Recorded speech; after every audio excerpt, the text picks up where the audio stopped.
हिंदी साहित्य BA second year Hindi साहित्य अवाचनीय हिंदी काव्य इकाई एक व्याख्यात्मक प्रश्न। तो चलिए शुरू करते हैं। 4 माखनलाल चतुर्वेदी एक बलिपंथी से। मत व्यर्थ पुकारे सुल सुल कह फूल फूल सह फूल फूल।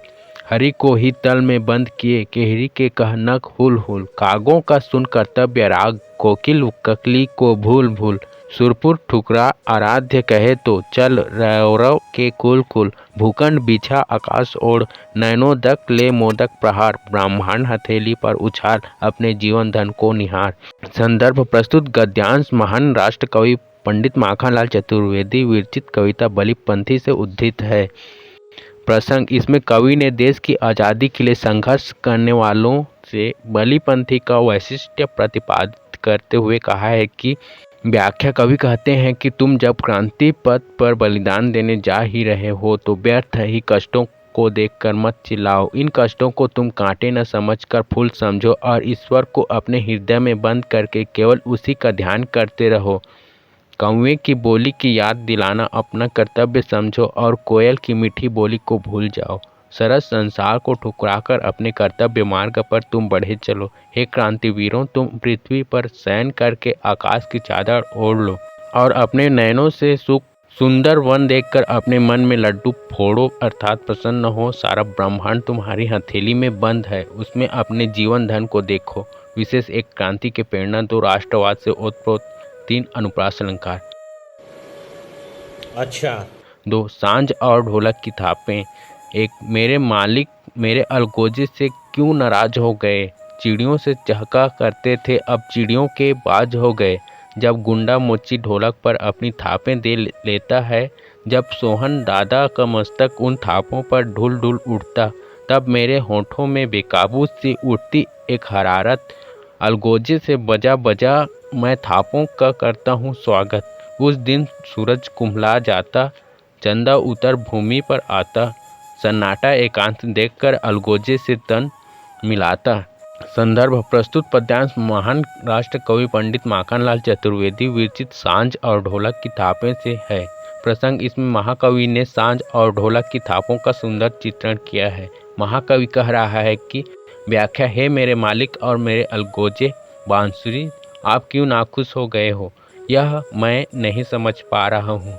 इससे पहले आप चिड़ियों की चहचहाहट से खुश होते थे, अब आप उन चिड़ियों के लिए आप बाज अर्थात उनकी जानलेवा पक्षी बन गए हो। मैं यह भी देख रहा हूँ कि जब गुंडा मोची ढोलक पर अपने थापें देता है अर्थात ढोलक बजाता है, तब हमारे परिचित सोहन दादा का मस्तक उन थापों पर हिल डुल जाता है। उस समय मेरे होंठ अपने आप में नहीं रहते हैं, उनसे एक थकान और टूटन की सी अनुभूति होने लगती है। ठीक उसी समय अलगोजे बजा बजा कर मैं आनंदमग्न हो जाता हूँ। फिर उन थापों का मैं निरंतर ही स्वागत करने चलता हूँ। इसका सृष्टि और प्रकृति में भारी परिवर्तन होते हुए दिखाई देता है। इसी कारण सूरज कुम्हला जाता है, चांद धरती पर उतरा हुआ होता है, चारों ओर एक अद्भुत सन्नाटा अर्थात चुप्पी फैल जाती है। इसे देखकर मैं उस अलगोजे से तान मिलाने लगता हूँ। विशेष एक मालिक के प्रति सेवक के भावों को बड़े ही विनम्र रूप में रखने का सुंदर प्रयास किया है।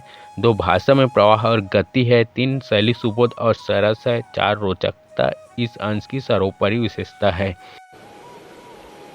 ठीक है। 3 मैं बेच रही हूँ दही। 1 सुन सुन जग की कही और अनकही, मैं बेच रही हूँ दही। मैं सांसों के भाव लगाती हूँ, सिकुड़ी आंतों चीख जगाती हूँ। बच्चे भूख, माँ भी उनकी भूखी, मिल जाए उन्हें बस दो ही रूखी सूखी। जब तुम भाव गिरा देते हो, मैं कहती हूँ नहीं, मैं बेच रही हूँ दही।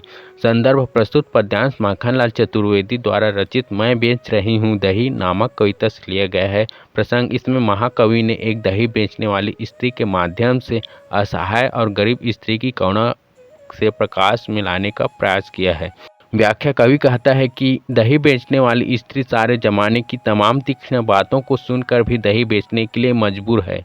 मैं आवाज़ दे देकर दही बेचती हूँ, मेरी आवाज़ सुनकर भूखी आंतें कुलबुलाने लगती हैं। मैं भी भूखी हूँ और मेरे बच्चे भी भूखे हैं। दही बेचकर मैं उनके लिए रूखी सूखी रोटी का इंतजाम करने निकली हूँ। जब खरीदार मेरे भाव पर दही लेने को तैयार नहीं होते तो मैं उन्हें दही नहीं देती। विशेष एक संपूर्ण कविता में दही बेचने वाली स्त्री के माध्यम से करुणा रस की व्यंजना की गई है। 2 गीतात्मक शैली है। 3 स्वाभाविकता इस अंश की प्रधान विशेषता है। 4 सुन सुनकर में पुनरुक्ति अलंकार है। 5 आते चिकना भाव लगाना और भाव गिराना मुहावरों के सार्थक प्रयोग हैं।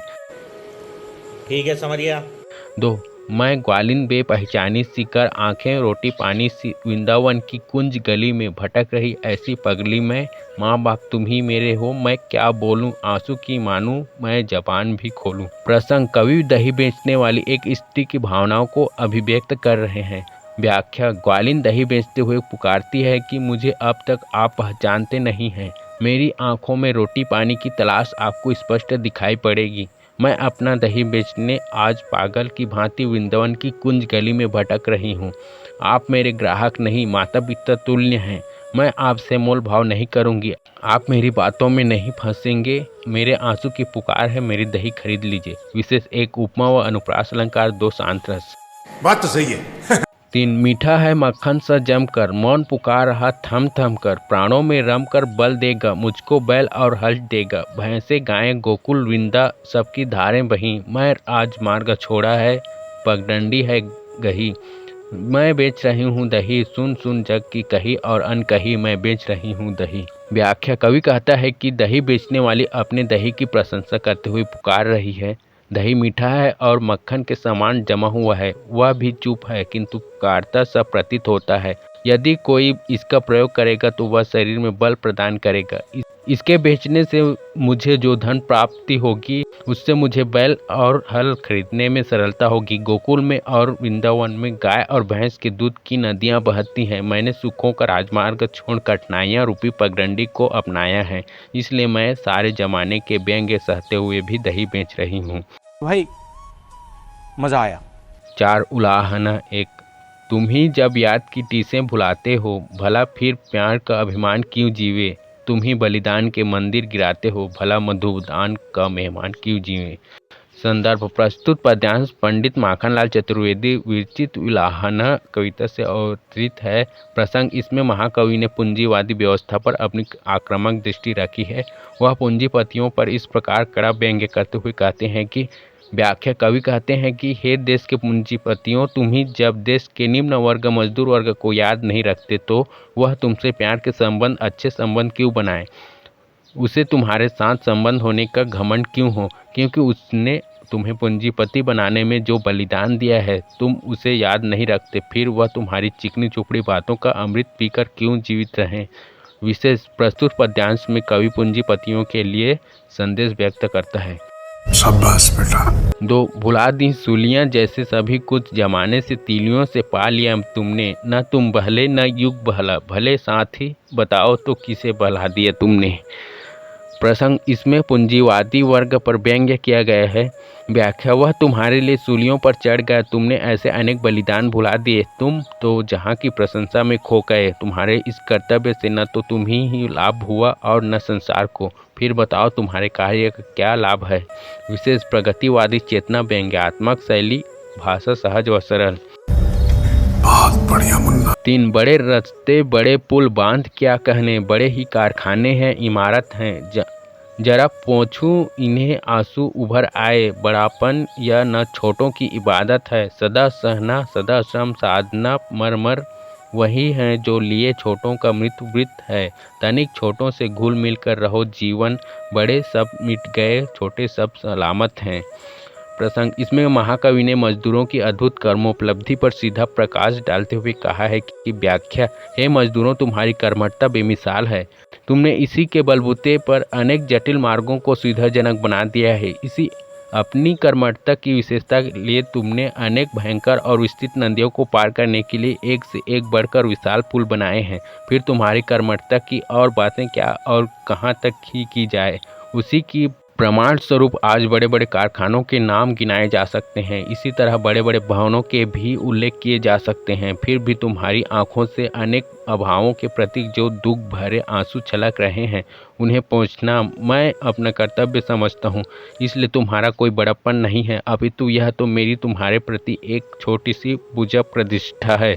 कवि मजदूर की स्थिति का वर्णन करते हुए कहता है कि वह सभी तरह की परिस्थितियों को सहन करता रहता है। वह अपनी श्रम साधना में ही जीवन का सार तत्व समझता है और श्रम करते ही मृत्यु को प्राप्त होता है। कवि कहता है कि वही मजदूर जो छोटे व्यक्तियों को प्रतिनिधित्व करता हुआ मृत्यु वृत्त तक जीवन के संघर्ष करता रहता है। कवि पूंजीपतियों को उपदेश देता हुआ कहता है कि थोड़ा मजदूरों से हिल मिल कर रहो, क्योंकि पूंजीपति सभी काल के गाल में समा गए और मजदूर वर्ग हर युग में जीवित रहता है। विशेष एक मजदूरों की असाधारण क्षमता का उल्लेख करते हुए उनकी उपयोगिता को प्रभावशाली रूप में व्यक्त किया गया है। 2 उर्दू शब्दों की प्रमुखता है, 3 भाषा और शैली बोधगम्य है, 4 स्वभावोक्ति अलंकार है, समझ रहे हो? 4 तुम्हारी बाह में बल है जमाने का, तुम्हारी बोल में जादू जगत का है, कभी कुटिया निवासी बन जरा देखो कि दलिया न्योता रमलू भगत का है। प्रसंग प्रस्तुत काव्यांश में कविवर चतुर्वेदी ने मजदूर वर्ग की परिस्थितियों का वर्णन किया है। इसमें शोषितों की शोचनीय स्थिति का वर्णन प्रस्तुत किया गया है। पूंजीपति वर्ग को इनको साथ में लेकर चलने का संकेत किया गया है। व्याख्या कवि की दृष्टि में मजदूर वर्ग का तरह की परिस्थितियों को सहन करता है। श्रम साधना इसके जीवन का लक्ष्य बन गया है। मजदूर श्रम में ही जीते हैं और श्रम करते करते मृत्यु का वर्ण करते हैं। पूंजीपतियों को धरातल पर लाने के लिए कवि उपदेश देता है कि इन्हें मजदूरों से हिल मिल कर रहना चाहिए। कवि पूंजीपतियों को कहते हैं कि तुम्हारे पास धन दौलत होने के कारण जमाने की ताकत तुम्हारे अंदर है। यही कारण है कि तुम्हारे बोल में जगत का जादू है। लोग तुम्हारी बातों पर विश्वास कर लेते हैं, पर कभी अपने धन दौलत को छोड़कर गरीबों की कुटियों में जाकर देखो तो तुम्हें उनके दुख समझ में आएंगे। गरीब होने के बावजूद तुम्हारे घर जाने पर वो तुमको हंसी खुशी खाने का न्योता भी देंगे, चाहे वे दावत तुम्हारे पकवानों की तरह न हो, पर उनके न्योता में रमलू भगत का प्यार जरूर दिखाई देगा। विशेष एक साम्यवादी चिंतन की स्थापना, 2 खड़ी बोली में रचित प्रवाहमय भाषा, 3 स्वभावोक्ति अनुप्रास अलंकार का प्रयोग। क्या बात है सर, क्या बात है सर। 5 गई सदियों की यह बहती रही गंगा, गनीमत है कि तुमने मोड़ दी धारा, बड़ी बढ़ोमयी उद्दंड नदियों की बना दी पत्थरों वाली नई धारा। उठो कारा बनाओ इस गरीबी की, रहो मत दूर अपनों के निकट आओ, बड़े गहरे लगे हैं घात सदियों के, मसीहा इनको ममता भर के सहलाओ। प्रसंग इन पंक्तियों में कवि मजदूरों द्वारा बांधों का उल्लेख करते हुए कहता है कि यह गंगा सदियों से लगातार बहती रही है। व्याख्या प्रस्तुत पंक्तियों में कवि मजदूरों द्वारा निर्मित बांधों का उल्लेख करते हुए कहता है कि यह गंगा सदियों से लगातार बहती रही है। मजदूरों ने संसार की भलाई के लिए इस गंगा की धारा को भी मोड़ दिया है। जिन नदियों में बड़ी बड़ी बाढ़ें आती थीं तथा बरसात के दिनों में जो अपने विकराल रूप में धन जन की तबाही करती थीं, उन्हीं को मजदूरों ने पत्थरों और सीमेंट के बड़े बड़े बांधों से बांध कर उनकी उद्दंडता को दूर कर दिया। कहने का तात्पर्य यह है कि नदी की धारा युगों से बहती चली आ रही थी। मजदूरों ने बांध बनाकर उनको संसार की भलाई के लिए मोड़ दिया, जिसके फलस्वरूप ही बाढ़ों का नियंत्रण स्थापित हो सका। कवि पूंजीपतियों से कहता है कि जिस प्रकार मजदूरों ने बांध बनाकर बाढ़ों पर नियंत्रण स्थापित कर दिया, वैसे ही सदियों से चली आ रही गरीबी को तुम भी मिटा दो। तुम इस मजदूर वर्ग से दूर मत रहो, यह तुम्हारे साथी हैं। तुम इनके पास आकर इनकी सदियों से लगे हुए निर्धनता के घावों पर समानता और प्रेम का मरहम लगाकर इनके मसीहा बन जाओ। विशेष कवि पूंजीपतियों से कहता है कि मजदूरों ने अपने श्रम से बाढ़ के विनाशकारी रूप को बांध बनाकर नियंत्रित कर दिया। अब तुम भी इन मजदूरों से मिलकर इनके सदियों से चले आ रहे निर्धनता के घाव को अपने प्रेम से भर दो। क्या बात, ये बात है। अरे सर क्या बात है। 5 निशस्त्र सेनानी, एक सुजन ये कौन खड़े हैं, बंधु नाम ही है इनका बेनाम, कौन सा करते हैं ये काम, काम ही है बस इनका काम। बहन भाई हाँ कल ही सुना अहिंसा आत्मिक बल का नाम, पिता सुनते हैं श्री विश्वेश जननी भी प्रकृति सुकृति सुखधाम। संदर्भ प्रस्तुत पद्यांश माखनलाल चतुर्वेदी द्वारा रचित निशस्त्र सेनानी शीर्षक कविता से संग्रहित है। इसमें कवि ने महात्मा गांधी के दक्षिण अफ्रीका संग्राम के समय का वर्णन किया है। प्रसंग कवि ने इसमें एक विरल प्रश्नोत्तर शैली में गांधी जी के अहिंसा और आत्मबल का चित्रण किया है। व्याख्या कवि दक्षिण अफ्रीका में भारतीयों में मुक्ति संग्राम में महात्मा गांधी को डटा हुआ देखता है तो प्रश्नोत्तर शैली में पूछ उठता है, हे भाई ये अपने स्वजन से दिखाई देने वाले कौन है खड़े हैं। स्वयं ही प्रश्न का उत्तर देता है कि इनका कोई नाम नहीं है और बिना नाम के हैं। पुनः प्रश्न करता है कि ये क्या काम करते हैं। उत्तर भी स्वयं देता हुआ कहता है कि लगातार काम करते रहना ही इनका काम है। इनके भाई बहन कौन हैं? अहिंसा बहन है और आत्मिक बल भाई हैं। कहने का अभिप्राय है कि अहिंसा और आत्म बल दोनों बहन भाई हैं। अब यह पूर्ण परिचय जानने के लिए पूछता है कि इनके पिता कौन हैं। उत्तर देता है संपूर्ण संसार की रचना करने वाले श्री विश्वेश परमात्मा ही इनके पिता हैं। इनकी माँ कौन है? इनकी माँ सुंदर प्राकृतिक शोभा से युक्त सुख की धाम यह संपूर्ण प्रकृति है। विशेष एक विराट प्रश्नोत्तर शैली में गांधी जी के अहिंसा सिद्धांत पर प्रकाश डाला गया है। 2 भाषा शुद्ध साहित्यिक खड़ी बोली है और शैली प्रश्नोत्तर है। यही नहीं, अभी और सुनिए। 4 पुत्र पुत्री हैं, जीवित जोश और सब कुछ सहने की शक्ति, सिद्धि पद पद्मों में स्वतंत्र सुधा धारा बहने की शक्ति, हानि यह गिनो हानि या लाभ नहीं भाती कहने की शक्ति, प्राप्ति जगती तल का अमृत खड़े जीवित रहने की शक्ति। संदर्भ प्रस्तुत पद्यांश माखनलाल चतुर्वेदी द्वारा रचित निशस्त्र सेनानी शीर्षक कविता से संग्रहित है। प्रसंग इसमें महाकवि ने भारतवासियों के प्रति स्वयं प्रश्न करते हुए कह रहा है कि व्याख्या क्या ये सब भारतवर्ष के पुत्र पुत्री हैं? कवि स्वयं उत्तर देते हुए कह रहा है कि हाँ, ये जीत जोश और सब कुछ सहने की शक्ति क्षमता स्वरूप पुत्र पुत्री के समान है। इस देश की सिद्धि क्या है? कवि स्व में उत्तर देते हुए कहता है कि इस देश की सिद्धि अति विशिष्ट है। मनुष्य से लेकर फूलों तक की स्वतंत्र रहने की प्रबल और अटल इच्छा ही इस देश की सिद्धि का एक अद्भुत विशेषता के रूप में समझी जाती है। इस स्वतंत्रता का स्वरूप बहुत ही जीवनोपयोगी है। यह अमृतमयी धारा के समान सदैव शक्ति संपन्न है। कवि पुनः प्रश्न कर रहा है, इस देश की हानि क्या है? वह स्वयं ही उत्तर दे रहा है, इस देश की हानि देश की स्वतंत्रता संग्राम के सामने अपनी कोई विशिष्टता नहीं रखती है। इसलिए इस देश की हानि और लाभ कहने की शोभा नहीं है, अपितु यह अनुभव करने की है कि इस देश की प्राप्ति क्या है। ऐसा प्रश्न करके कवि स्वयं ही उत्तर दे रहा है कि इस देश का संपूर्ण संसार की अमरता को प्राप्त करके सर्वदा जीवित रहने की शक्ति ही इसकी प्राप्ति का एकमात्र प्रतीक है। विशेष एक भारत देश की विशिष्टता का अद्भुत प्रकाशन हुआ है। 2 भाषा सरल और प्रवाहमयी है, 3 शैली भावात्मक है, 4 सामासिक शब्दावली का प्रयोग सार्थक रूप में है, 5 पुत्र पुत्री व जीवित जोश में अनुप्रास अलंकार है और स्वतंत्र सुधा धारा में रूपक अलंकार है। प्यारी समझ गई। 5 अज्ञेय। एक सवेरे उठा तो धूप खिली थी। एक सवेरे उठा तो धूप खिलकर छा गई थी और एक चिड़िया अभी अभी गा गई थी। मैंने धूप से कहा, मुझे थोड़ी गरमाई दोगी कि उधार? चिड़िया से कहा, थोड़ी मिठास उधार दोगी? मैंने घास की पत्ती से पूछा, तनिक हरियाली दोगी तिनके की नोक भर? संदर्भ प्रस्तुत काव्य पंक्तियाँ कवि अज्ञेय की कविता सवेरे उठा तो धूप खिली थी से अवतरित है। प्रसंग, इन पंक्तियों में कवि ने प्रातःकालीन बेला का अत्यंत सुंदर वर्णन प्रस्तुत किया है। व्याख्या, कवि कहता है कि एक दिन प्रातः जब वह सोकर उठा तो धूप निकल आई थी, अर्थात सूर्योदय हो चुका था। पक्षी चहचहाने लगे थे। एक चिड़िया घर आकर अपनी भाषा में गीत सुना गई थी। कवि ने यहाँ मानवीकरण करते हुए कहा है कि उन्होंने धूप से कहा कि क्या मुझे कुछ गरमाई उधार दे सकोगी, और चिड़िया से उसके गीतों की कुछ मिठास उधार मांगी। कवि ने घास की पत्ती से भी कुछ हरियाली उधार मांगी। वह हरियाली की मात्रा को तिनके की नोक भर बताता है। विशेष एक अज्ञेय जी का प्रकृति चित्रण द्रष्टव्य है। 2 भाषा में चित्रात्मकता है, 3 प्रतीक विधान एवं बिंब विधान सुंदर बन पड़ा है।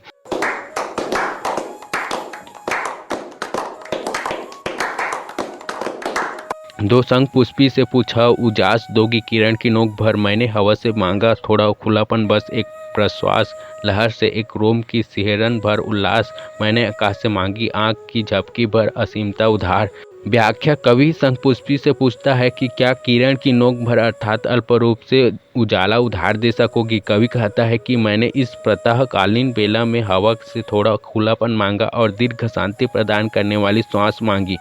कवि ने लहर से भी कुछ प्रसन्नता मांगी। कवि ने आकाश से भी आँख की झपकी भर असीमता उधार मांगी।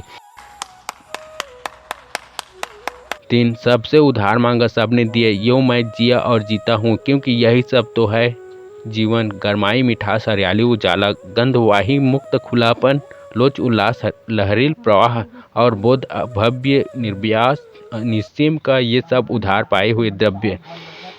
प्रसंग प्रस्तुत पद्यांश में कवि मानव हृदय की विशेषताओं का साम्य प्रकृति से स्थापित करते हुए उन्हें उधार मांगने की बात कहते हैं। व्याख्या कवि प्रकृति को वृहद संदर्भ में देखते हुए सफल व सुखद जीवन के लिए प्रकृति से उसके गुण उधार मांगते हैं और पाते भी हैं। वे कहते हैं कि प्रकृति प्रदत्त वस्तुओं के सहारे ही जी रहा हूँ। जीवन की गर्माहट, मिठास, खूबियाँ, ताजगी, प्रकाश, स्वतंत्रता, उल्लास, उमंग, जीवन का प्रवाह, ज्ञान विज्ञान का विस्तार, भव्यता सब उधार में मिले हैं। विशेष एक प्रकृति का जीवन की साम्यता, 2 व्यापक चिंतन, 3 जीवन की व्याख्या।